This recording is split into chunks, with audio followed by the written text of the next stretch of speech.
Well, what's going on, Amazon? I got some more reading recommendations for you today, and the subjects are more along the lines of historical nonfiction. And these are books, all that I have read, and some that I very highly recommend. But mostly, it's because I want to highlight three books on a topic that's become very near and dear to my heart.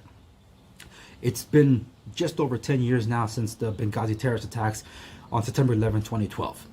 And a lot of people have seemingly forgotten about this, and that's largely because it's a very politicized subject. When it shouldn't be, but just like almost everything nowadays, everything's politicized, and unfortunately, it's hard to get to the truth of the matter, where even the left and the right both have it all wrong. So when I was researching this, wanted to get to the heart of the matter, and I come across three books that are considered the authoritative sources when you're dealing with the Benghazi attack. So 3 out of the 5 books are dealing with Benghazi, but from various different perspectives that are important for you to note if you really want to get into the truth of the matter. And why I call these things authoritative, because one of the guys on the ground told me that. He told me directly. His name is Dave Boone Benton, and I take him at his word. So let's get into this, shall we? When looking into the Benghazi history, like I said, there's a plethora of books available here on Amazon.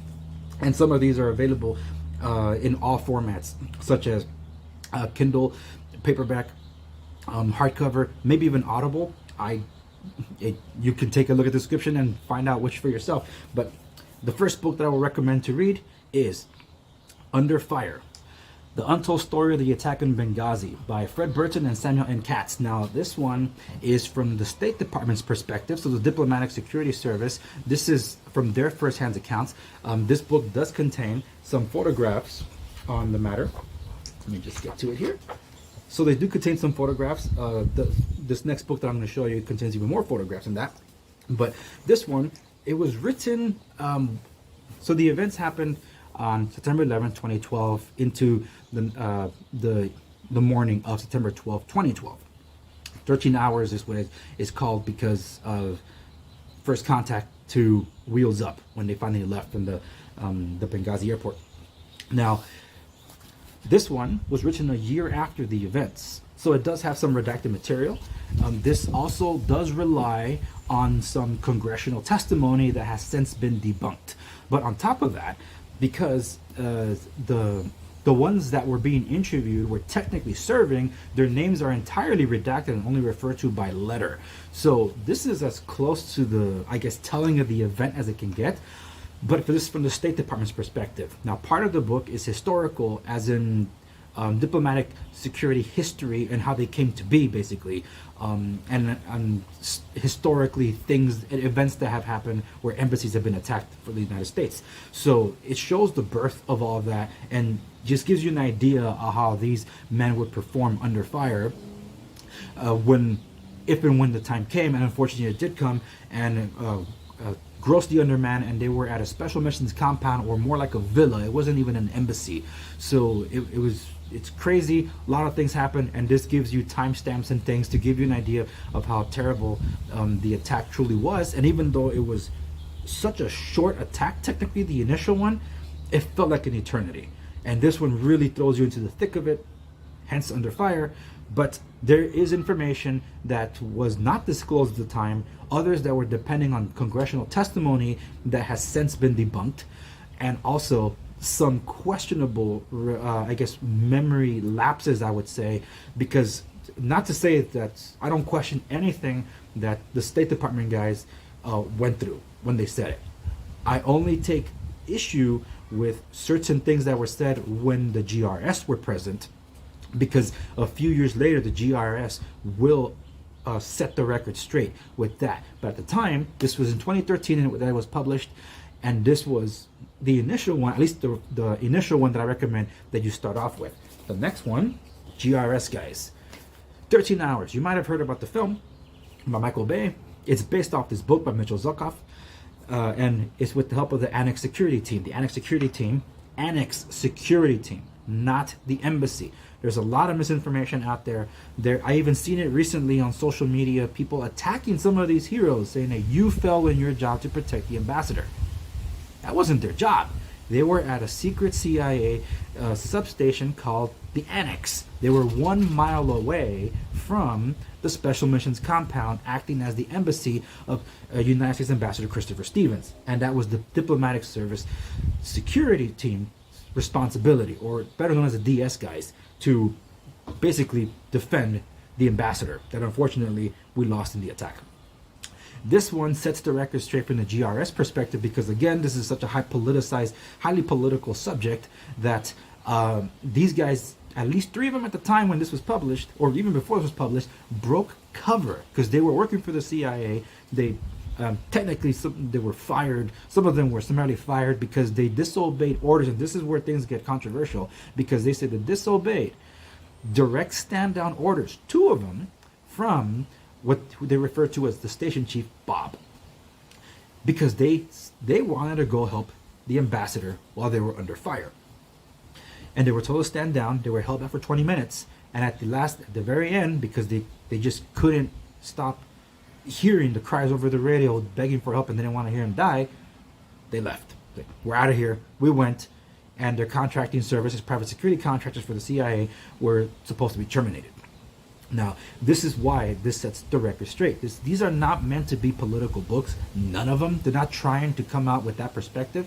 It does, Under Fire does give you the perspective of just how under the bus the guys that were doing their darndest, undermanned and underpowered at the villa or the Special Missions compound were, and how they were literally being thrown under the bus in Washington, D.C., and over here, the GRS, whose names were being slandered and libeled, that decided to come out and break their cover and their aliases because they were just known by their code names.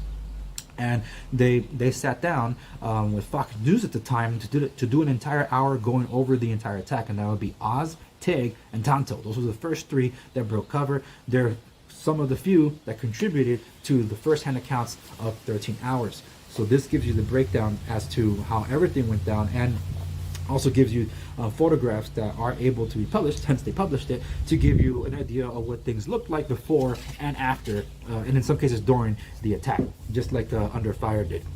So this is a very important account of what went down, and this one does update some of the records. So I said that I do not question the first-hand accounts of the State Department guys from their perspective at the villa, because the GRS was not there. It was not their responsibility to be there for them. They went from their own accord. It's just that when they were all together at the airport, the information is a little different that Under Fire stated, and that's not how I went down according to what 13 Hours says. So that's why it's important to do research and correlate things, and because I have access to at least a few of these guys, I've been able to corroborate some information as well. So I'm happy to be able to report that the Under Fire is based on information that was known and available at the time, that was not classified anymore. Or at least it wasn't classified, when a lot of it still was. It was too early towards the attack. This is a few years after. This was 2015 when it was first published. So it gives more information, and then shortly after that it was turned into a movie that is not political, but people see it that way. Again, it's because the entire event itself is considered politicized.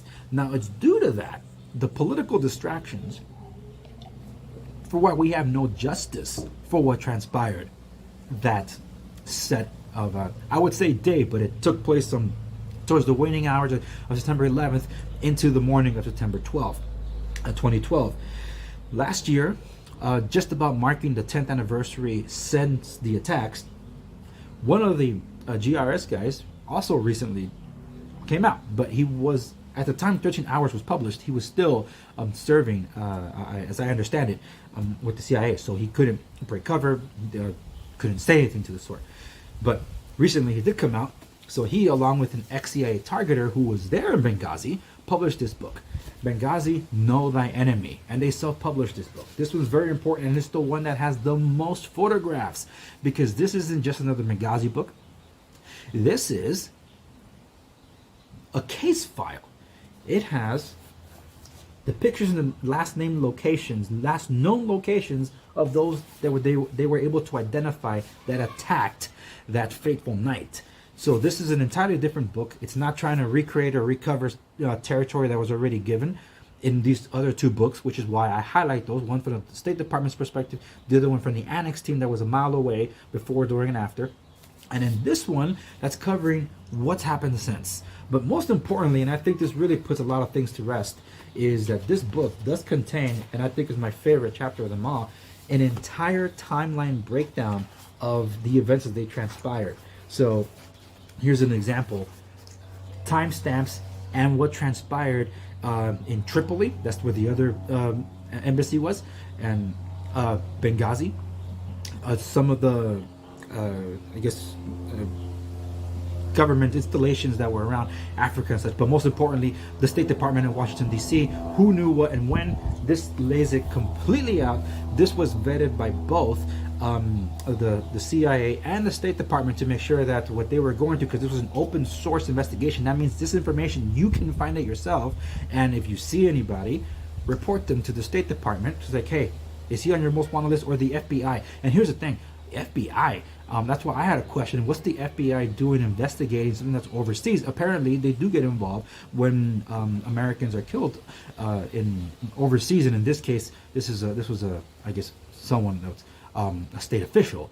It required the FBI to investigate, but the tools and information that were found here are not something that were readily available to the FBI, or were they? I don't know. The point is, this is all politicized, unfortunately, and this book is a must-have if you're going to get into this whole Benghazi thing, because it also gives you perspective of someone that was there, that left hours before the attack.